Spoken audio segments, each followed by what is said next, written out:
let's talk a little bit about our journey. We've had over a 12-year journey together as friends and as educators together. How did it all start? I think we can sum it up in 3 words: poop, geoboards, and Britney Spears. So we worked together and met at a private preschool um, that my neighbors actually owned. And what was funny is that everybody thought that I was the owner's daughter. And so no one was really nice to me because they thought I was like reporting back to the boss. And Brandon was one of the only people who would actually talk to me. So our kids had to be kicked out of the water park because a kid had pooped in the water park, very Caddyshack style. Yep.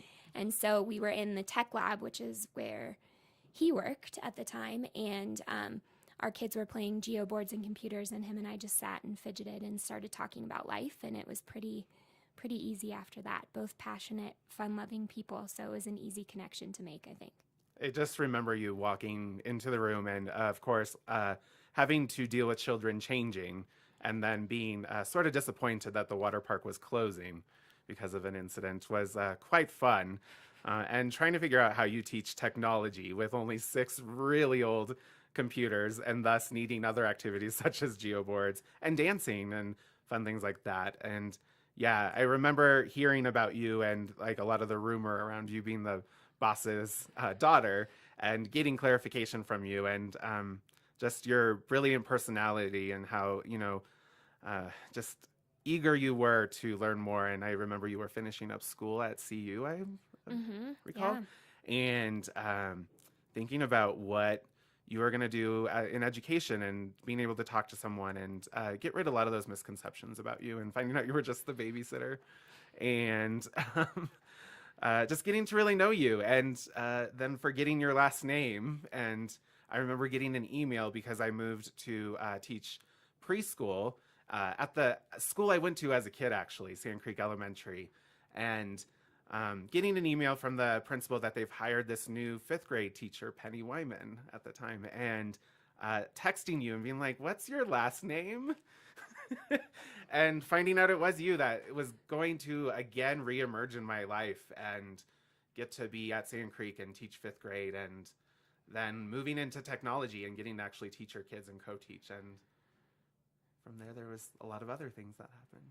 I feel like my mom would give you so much credit for making me non-technology phobic because growing up as a kid, she was always in the business world. And so she was always very up on technology. And I like ran away from it. It freaked me out. I didn't like it. And so it was so funny moving into Sand Creek. Like, I don't know if I would be, the technology educator that I am if I hadn't have reconnected with you in that way, because my mom always jokes that she can't even wrap her head around the fact that I, want to eventually get a master's in educational technology because I was so turned off by technology as a kid. It totally, rocks her world every time she thinks about it. So I don't think that would have happened if I hadn't have gone to Sand Creek and had you there to kind of push me into things that I, wasn't necessarily comfortable with, which is pretty much what we do in our relationship all the time. Push ourselves into things we're not comfortable with.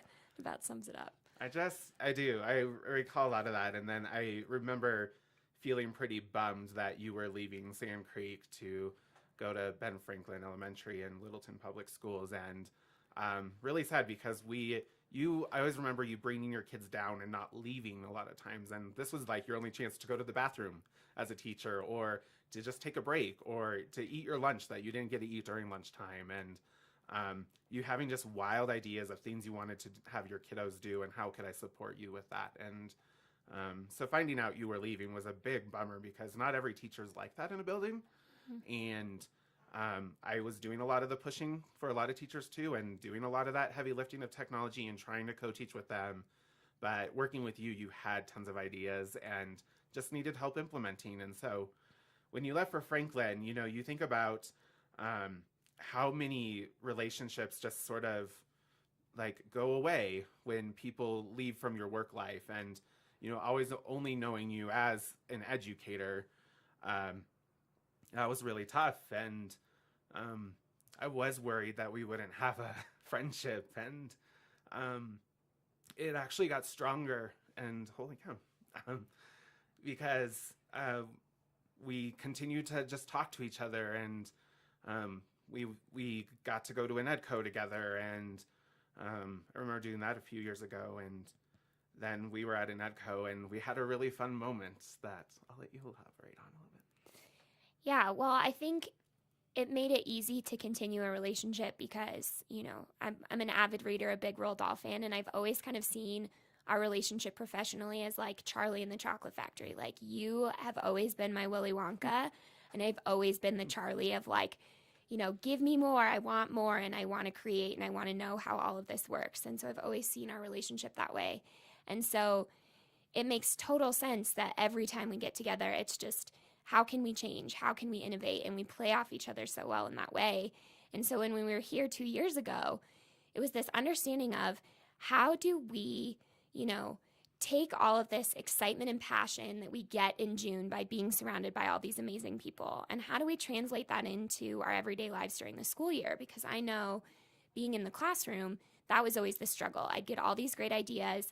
I'd finally go into summer brain mode, and then August would start back up again, and I feel like there wasn't that same kind of learning opportunity. And so I just will never forget sitting out in the courtyard with our new friend, Scott, from Discovery Education, and my other teammate, Aaron Gonshore, and really just like having a drink and saying, how do we do this? How do we take all of this greatness and infuse it into the year?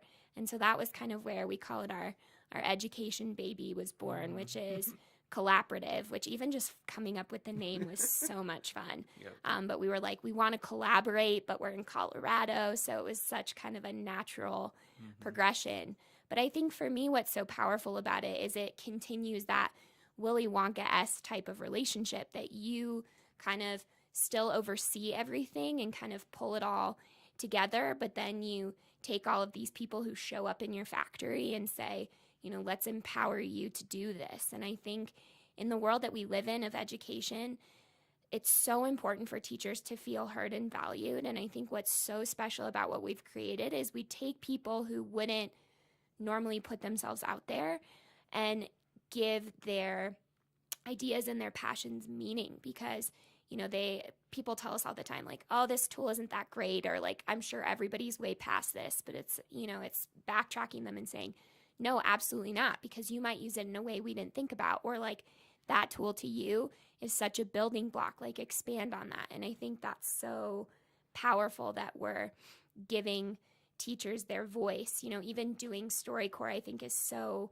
powerful for what we've created, because that's what we're doing. We're trying to make all of these different great people's voices heard so that they feel like what they're doing in their classrooms or in this world of education is meaningful and powerful. And I think that that's pretty incredible.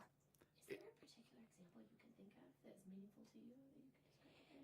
Yeah, I think one of the best things I think that's happened is I remember when I moved to Littleton. So when I had to make that transition away from Brandon and my technology comfort zone. And one of my tech mentors in Littleton, Donna Levesque, said, you have to present at this Littleton conference. And I remember being so nervous and calling you and being like, I can't present. Like, I don't know anything great. Like, no way. I was totally that teacher. I did not feel, you know, powerful. I felt everything that I was doing was so base level. There were all these incredible tech people in my district. And so I felt very much like this was not a good idea. But as Brandon knows really well, and I know about him, we don't say no to things ever, which is why we're always overscheduled and running around like chickens with our heads cut off. But I remember calling you and you just saying, Penny, that's the power of your story, is that you're just going to tell them how you use it and what works and what doesn't. And you're going to be really surprised by people's reaction to that. And I said, okay, I trust you. You know, I went in, I just kind of shared as a first year teacher in Littleton, like, here's what I've been doing, here's what's been hard. And I remember one teacher came up to me after and said, thank you so much for that, because that's how I've been feeling about things. But hearing you share that made me feel so much better about my experience. And I feel like that's what's happened at Collaborative for us too, that people get up and share. And then afterwards, someone will connect with them and say, I love that idea, or can I connect with you after this and have you help me with that? And just seeing like the smiles on people's faces and how they light up when they feel heard and valued, I think is pretty incredible. And I think you and I always talk about that the only recognition we ever need for this group is just seeing people walk away feeling like they're better versions of themselves, but also feeling like, that they're empowered to go do great things in their classroom without that fear attached to it, which is pretty amazing. I remember a lot of it too was like 2 years ago at Inedco was we were around a table and myself recalling that I learned most through conversation, through social gatherings. Like I feel like I learn more at happy hours a lot of times with teachers because we can never not talk education for some reason. And so I was like, how do we recreate something like this where you don't feel like you have to sit in a row or even at a table to learn more? And like you've said, give teachers a voice. Like teachers want to be heard so bad right now, but they're afraid what they're going to say is wrong, or that it's not the right way to do something, or that it's not the right app, like you've said. And so, but they want to talk. And I think that's been the most powerful thing about collaborative for sure, has been that sense of teachers have a sounding board now, and they can share even the littlest thing, and not anyone's going to put them down or say that's not the right way to use it, or that's too substitutive in the SAMR model. That whatever it is actually working for kids, and how do we empower these teachers to let kids thrive and do these amazing things with technology, and even more so just to become more creative. We've started to evolve a little bit where it's not just all about technology. How do we become more interactive with our students? How do we help them get the voice that the teachers crave? How do we give that to the students as well, because they're craving that voice as well? And so it's really powerful to be able to create sort of this happy hour experience that's more like a social event than a traditional professional development And experience. let's be honest, everybody needs a glass of wine on a Thursday during a school week after you're, going through craziness. So I think even the fact that we could just, give people that opportunity was pretty great. And I think what you said is so powerful of, teachers having those feelings of like, I don't know if this is right. I don't want to make a mistake, but I feel like we almost need to, flip that in front of a mirror and saying all of those things you're thinking as a teacher are what your students are sometimes feeling in your classroom. So I think also encouraging that honesty with people of, being human in front of your students, because even just by saying that, like we've had teachers come back who have tried things that they've done in collaborative and talked about technical issues or how it didn't work. But I think you and I have always been like, that's so amazing though, because your kids got to see you fail. And I think at first they're really flustered, but it was terrifying and I was sweating and I was turning red and I was hoping I didn't cuss in front of my kids. But, for us, it was like, but how powerful for them to see you make a mistake, because I think, you and I are both huge advocates for growth mindset with kids. And so I think we have to be those models for them of being able to say, I make mistakes all the time. I am a heavy perfectionist, so it's hard for me, but that's where I get my most authentic learning. And so if I can epically fail in front of you, then I want you to be able to feel like you can epically fail in front of me and we can learn from it together. So I think that's such a powerful statement you shared of we just need to, even next year in our journey, like really flip that mirror around and say those apprehensions and feelings you have, remember, those are feelings your students are having in your classrooms too. So how can we leverage that bond and that connection over being apprehensive about it, I think. Absolutely. I think another really cool evolution I've seen, probably as a result more of our, friendship and us being mentors to one another, is seeing you explode on Twitter and having a kid get retweeted is really incredible. And I remember like 3 years ago, you were like, I'm not doing Twitter. I want nothing to do with Twitter. And just like me pushing you to be like, it's only 136 characteristics. Like you can do this. You can do it like as a class account. And I think what was really amazing this past year is letting your kids take control of the Twitter and relinquishing a lot of fear that even I think you got at ISTE. You were sort of frightened by a participant who has a very interesting and rightfully so perspective on sort of privacy and how big should our kids be, for a public audience, or how do we sort of mask that, or do we embrace that we're in the 21st century and perhaps kids have a very different ideal of what it means to be on the internet, and that you empowered some students to do some sort of reviews of their favorite books and sort of pitch those out. And to do it on Twitter, we saw some kids that would probably write like maybe a paragraph if they were lucky on a piece of paper about their book and just say, "Oh, it was a good book. Not a big deal. Like, but you should read it." To then sort of flip those book recs and have them sort of do a video of themselves and then tweeting it to the author, and seeing some really high profile, celebrities and authors retweet those is powerful. And I've heard from a lot of folks at Collaborative that the sharing of that story has empowered them to embrace Twitter for nothing more than to do book recommendations with their kids.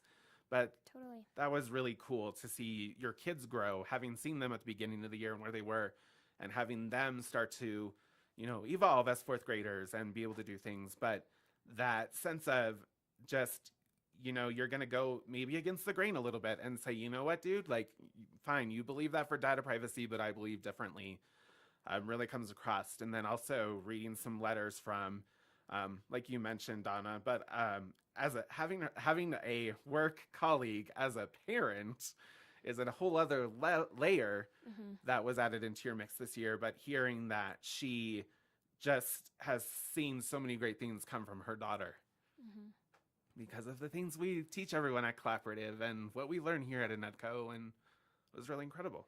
So Thank you for sharing all of that with me. Wow. But again, I think it's that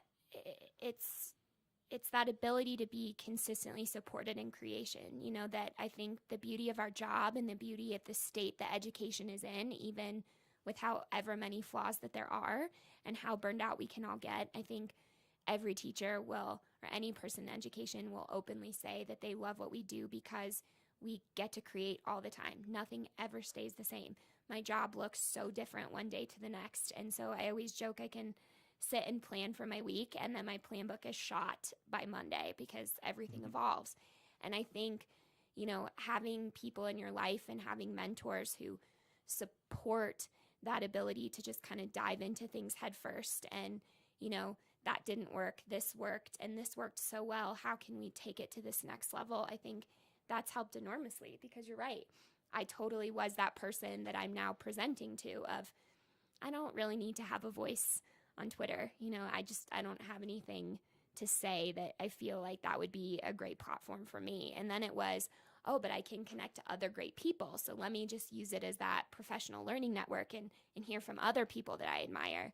And then it so drifted, like you said, with kind of lots of conversations we had about how do I leverage my students on that? And at the same time, encourage them to be responsible in that digital footprint. And again, expose them to things that they're going to be facing, being so connected in this digital age to each other. And, I think that's the beauty of my work too, and your work, is getting to see kids who, shine in so many ways, but maybe those kids who don't, finding that opportunity for them to. I know I talk to my husband all the time about how he always saw himself as the bad kid in elementary school. And I know you and I have joked about that. And, just who were you as a student versus who are you now in education? And, I would hear him talk about it, and it hurt me sometimes just to know that maybe he didn't get the education he deserved because people only saw him as a problem child or, things like that. But it's almost made me more passionate to go out and really reach those kids because I don't want them 20 years from now talking about education the way that my husband does. And, I think what has been so cool, like you said, about finding these ways of taking myself out of the equation, that's been so powerful. I definitely have a presence in my room and I need to be there. I just saw something the other day, an article about how someone's trying to completely get teachers out of the classroom, period. And it's like, whoa. I understand the intent there, but I think you're losing so much in even suggesting that. But, Emily was not a reader until this year. So finding, Chris Colfer's Land of Stories series, she's a reader now. And I think, that's powerful for me to know, but he should know that. Like, he should hear her get excited about that book and like know that, because, you know, I think that's what we talk about all the time. We feel this way about each other, but we struggle so much to share it out and even just look at somebody and be like, here's the impact you've made on me, or I care about you, or this is meaningful. And what Twitter and all these platforms have done is opened up those lines of communication. You know, one of my other students, Brody, who has struggled with some speech stuff in his past, the fact that he even volunteered and wanted to do that is so incredible. Like, that was a way for him to find his voice without feeling nervous, without doing it in front of the whole class. He just got to stand in the coat room and talk about this book he loved, and that the author of that book got to see that. I mean, again, I think, how can we not let our kids do this and have the opportunity to find their voice so young? Because, you know, imagine what they'll want to do if that love of learning is fostered that early, you know. And imagine, you know, I think all the time how my trajectory would be so different if I hadn't have had you, and how I always hope that people have that network in education, because we need it. We need each other, not just for support because we get it. We speak the same language, but also we just need each other to help continuing to push each other and motivate each other and help us get through those times that aren't so pleasant and are really frustrating, and, you know, keep that passion alive in each other. And I think for me, that's also been the huge benefit of Collaborative, is the community it's created. I mean, these are people I never would have met or interacted with otherwise. I think the beauty of your positions before you moved to MindSpark was that you were in schools, you were meeting new teachers all the time, and so you were forming those relationships, which is so what you're great at. And so by bringing those people together and allowing us to form those relationships with people in districts I would never meet otherwise, I mean, how incredible is that? And creating that safe place to be able to talk to each other and help each other through those things, I think is pretty amazing. And I think that's what led to the evolution of where we go next year, of how do we honor teachers' time? How do we still inspire them, but how do we meet their needs with where they're at? You know, if we can have 2 teachers working on a U.S. history project and wanting to expand it, and someone else can jump into that conversation and help them, that not only empowers that person, but it also allows that teacher to get something off their plate. And we know the plates are already pretty full anyway. Well, and it makes me think too that, like, I always say, like, I have Jessica Simpson moments, and like, you know, there's nothing better than not knowing what chicken of the sea really is, but that I have those moments quite frequently, and I embrace them, and that's how I learn. And I think it's we're hearing it a lot at this conference today too, about how learning needs to be redefined. Learning isn't just from a textbook.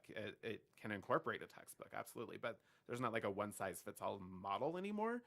And I'm hearing that a lot, is that learning comes from so many different ways. It does come from just work time with 3 other, you know, collaborators, or it comes from going into a school, and actually had a group of kids just recently because of our partnership with code.org around like really expanding computer science and how do we build a community of computer science. And it's made me think, like, I think computer science even has this like illusion that it's about technology. In fact, it's not. Like, there's computer science in the fashion industry, and who knew, like, we need to teach students how to sew and make a dress that lights up in different colors and is synchronized to music. And that's something like a lot of students, like boys and girls, both love to do, is design fashion, and that is actually computer science. And so, like, trying to remove a lot of those just like the rumors or like the labels of like, this is tech, and like it's just tech for tech, or like that's not learning. Like, every moment of your life is a learning experience, and sitting with kids and coding with them and them learning coding is fun. Like you said about your husband, like, man, I wish I had had all this stuff when I was a kid, because learning coding when I was a kid was not fun. And now it's a blast. And knowing that coding actually does, like, it can go into like building a synchronized swimming routine. It's just been powerful to do a lot of that. But I think that's what I've heard from teachers too, is that learning can no longer take place just in a box. Like, It can't be like even just collaborative. Like collaborative is just like the foundational layer of learning, and that creation of the networks, and that, yeah, I'll take a sub and come visit your school, and then you can have a sub the next day and you come like co-teach with me, to like, yeah, I just think it's really exciting that like kids are taking field trips to my work and visiting my workplace that's actually designed for adults, but that it thrives for students as well. But then parents came with them and were blown away. And they're like, I've learned so much about computer science today just from being a kid and being with my kid and seeing them light up and love to do this, or seeing one student draw a mural and then how does that incorporate into an algorithm, is so fascinating. And I think that's a lot of what we have to do. We've got to uproot ourselves from our safety zone and go everywhere. And I've heard from teachers over and over, they're just sick of going everywhere to get learning and nobody will come to them. And I think seeing people co-teach together and collaborate has been some of my favorite moments. And I don't think you really learn a lot until you're actually there, seeing it happen and seeing the kids make follies. And then you have those great experiences to share with others. And so I think that's a lot of the power I've seen with a lot of things we've done with collaborative as well. So yeah. So we've talked a lot about collaborative, and that it sounds really weird. And like Penny mentioned, like we love that the first two letters of it are CO because that stands for Colorado. And then we changed, like, from the word collaborative, we made the AB part an app part because, 2 years ago, we really wanted to focus just on apps. And that was because of, at the time in EdCo, like people just wanted to know the best apps. Like, what are the latest and greatest and how do they work so easily with kids? And do they connect to their Google accounts and all those fun things? And so we kind of did a wordplay and made it called collaborative. And our main goal with collaborative is that because it was this collaborative group of people, we came together in a very non-traditional learning fashion of like actually like saying like we want to have a drink around the table, just like our presenter party, because you find sometimes you learn more just at a party than you just did in the session you were in. And so we created that collaborative as a way for teachers just one Thursday a month in the evening. So they're taking their own personal time again, which is actually one of my pet peeves. I hate taking people's personal time, but that they're volunteering their personal time for 2 hours a week, not including traffic, to come to us and for us to actually pull chairs together and us not be the leaders and us learn from another, because Penny and I found that as a leader, we have to learn as well. And so by creating sort of this social gathering, learning experience, so to speak, we've had as big as 60 teachers in a room together to just 12 of us. But knowing that we have uniquely impacted at least 250 educators within Colorado, at least 250 people have been to at least one collaborative and be able to tell the empowering story of what it's done for them. And we thought a lot about like practicality, I guess, as well. And what are the things you can take right away and go back to your classroom? Because while we love an EdCo, we're realizing, especially as educators this year, we're burnt. We need to decompress. We need to take care of ourselves. And we learn so many great things here, but they get stuck in your notepad, or they get stuck in your Google Keep, or they get stuck in a Google Doc or a Word doc or whatever, and you don't recall it 2 months later. And so part of it became sort of this, what about the rest of the year? Why do we decide that June is the only year that adults get to learn? And so that's why we created Collaborative, was that way to continue the learning journey that was inspired by here, but ensure that it made a difference in the classroom right away. And because it's a Thursday night, teachers teach on Friday, and I've gotten emails from principals saying, what have you done to my teacher? Like, because they're doing like 20 amazing things today, not just one. And I mean, we always say the rule is like, just take back one thing. We're going to app barf all over you and throw so many apps at you that you're not going to know what to do with. But to hear that they actually do know what to do with it because it's so fresh has been empowering as well, as to hear from principals that we're somehow infecting them, and which makes me so happy because I believe learning is viral. I don't think it's just like like I do believe it's infectious, but I don't believe it's like a slow process. Like I want it to be fast, like a contagion. And so to hear from principals that we are making that difference right away has been pretty powerful. And to hear from some really amazing educators, I can recall one right away from Douglas County where she said like, I learned so much from you in the 2 hours and I use it the next day. And you are by far the most powerful professional development I have the entire month. And it's relevancy too, I guess. So, Well, and it's flexibility too. I mean, teachers might come 1 month and then, have 2 months where life happens. And we say that all the time. And then they come back again. We have teachers who might show up once a year. But again, I think that was our intent, was to say this is here for you. And I think also what grew out of that was the website we made, collaborative.org, where if teachers couldn't make a session, they could still go access the notes and learn later. Or I know we talk all the time about, you're so inundated with things. The life of a teacher is crazy always. And so I think a lot of teachers we hear from say, okay, all of this sounds great, but I'm super overwhelmed. I don't have time. And so I think our response has been to say, that's great. Like pick one thing and make that your goal for the year. Some people are much more willing to try 5 and some people really just need the one. And so what's great about creating kind of these digital archives is that, they might not use the tool that they learned in the session they came to that year, but maybe next year they're like, oh, what was that thing I want to go back to? And they can pull up that note sheet and it lives there for them to use whenever they need. And the presenter's name is attached. So, if you presented that tool, I can then reach out to you and say, okay, I know this is way after the fact, but would you maybe be interested in helping me get started?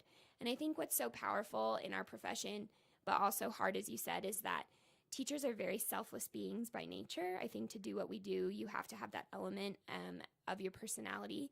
But, it's so interesting to me when I talk to people in the business world about what we do, that we don't charge, or, that we come to these conferences and we pay to go to them.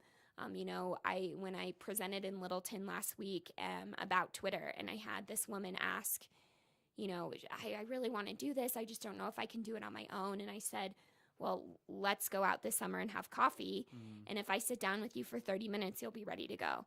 And even she was like, you would do that? You don't know me. And I said, of course I would, because I would hope somebody would do that for me. And I think most of the time you'll find that because people want to help each other. And I think that's where we have to be careful with the climate of education being the way that it is. We have to be really good about taking care of ourselves, but also really taking care of each other and saying, how can we help each other stick with this and not, suffer from burnout and just lose it? Because at the end of the day, the kids are the ones who suffer. I mean, how many people do we know who have gotten out of education in the last 5 years for very valid reasons, but were so incredible at what they did?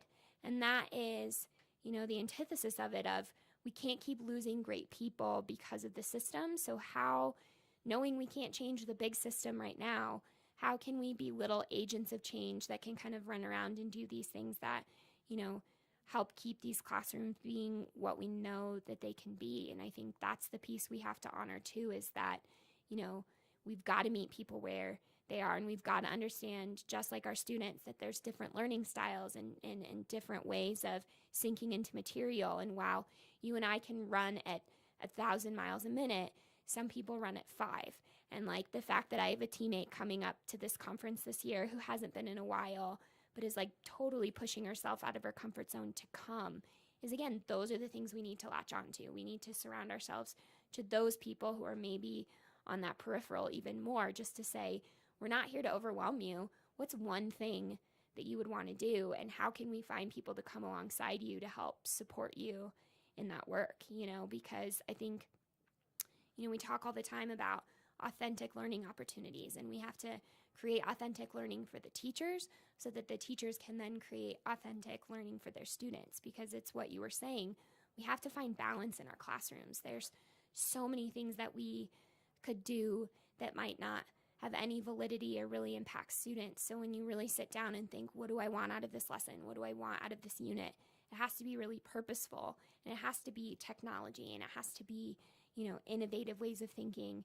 And, I think what keeps me coming back is obviously my students and my relationships with them. But what keeps me coming back is I know that I get a little bit better each year because I latch on to these learning opportunities and want to keep challenging myself. And I think, you say we're lifelong learners, but you actually have to adhere to that and do that. And that's what's so important, I think, is creating those opportunities for teachers, but for our students also. Yeah, I remember us thinking we're creating this because we wanted to create like a learning revolution of sorts. We were sort of done with this stagnant system, not so much here at an EDCO, but like in general of like, oh man, I have to go to the CSAP training again that I don't even teach reading, that now I have to go get trained in literacy. That was a lot of that.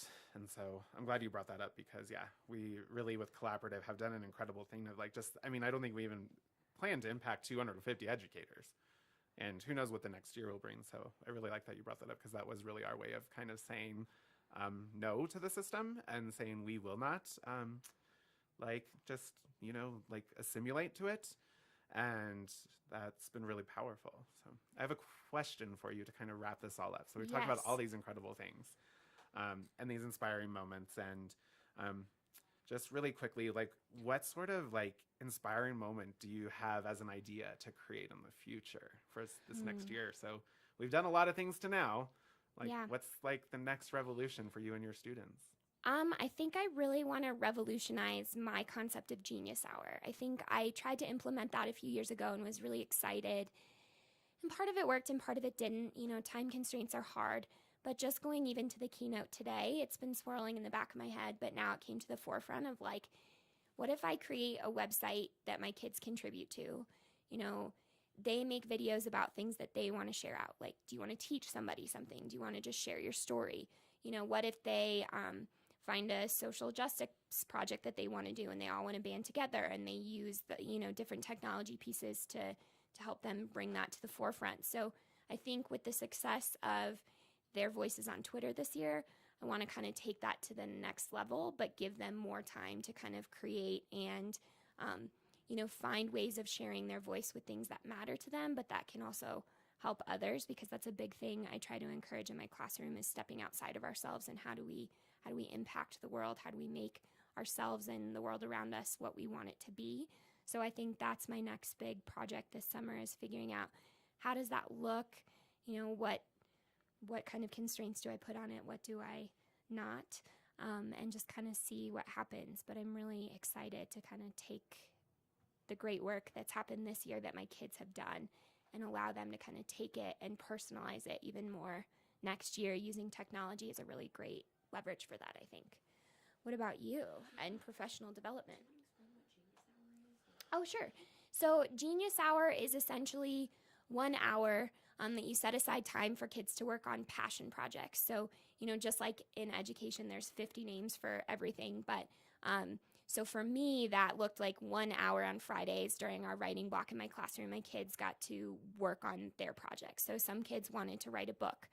Some kids wanted to research farming. And so they did this whole presentation on what they learned about farms. It was really telling them to take something they wanted to learn more about and figure out how they wanted to share that with the world and what tools they wanted to use to do that. So Genius Hour just gives kids an opportunity to have really like set aside time to focus on something that they're passionate about. And Brandon pushed me into doing that. Shocking, I know. Do you want to re-ask your question? Yeah, so you now in your new role with MindSpark are focusing on this idea of professional development. So what are you excited to kind of bring to MindSpark in this next year to help impact teachers so they can then go impact their students? Yeah, my idea actually started by doing the field trip sort of experience of like, how do I have students come to a place that has an abundance of resource? Because I think one of the biggest constraints that people have is they don't have everything. So having like such a benefit, thanks to the Mortgage Family Foundation, of having all these gadgets and gizmos and getting to test the newest things and actually getting to test it on like teachers' behalf and figure out if it works or not. But then having kids come do it has been really exciting for me, and something I really want to play around is I think we need to start learning alongside kids. I definitely want to just destroy the way professional learning looks I'm done just talking at teachers even, and even it just being focused around one thing to how is it actually an experience, immersing us in it. For instance, like I want to do a game-based learning arcade night. So it would just be like, I'm such an 80s kid because loved going to the arcade. And you'd play, things like, the Simpsons arcade game, Teenage Mutant Ninja Turtles, X-Men. Those are some of my favorite games, or just, even Cruis'n USA. And knowing how much is actually in a game that you have to learn, and that actually gaming is a learning routine. In order to get better at it, you have to know those things, or know certain things about it. And so I'd love to have teachers come to an arcade, and then we're there to help them deconstruct that game and show how it connects to standards or their content and their curriculum. So just, I want to blow it up. I want it to be so different than the way it looks now, and that's exciting to me. So. Good. Well, I'm excited to continue to innovate with you. That's and right. We're lucky to have each other in this crazy world of education, to keep inspiring each other to be best for our colleagues and our students.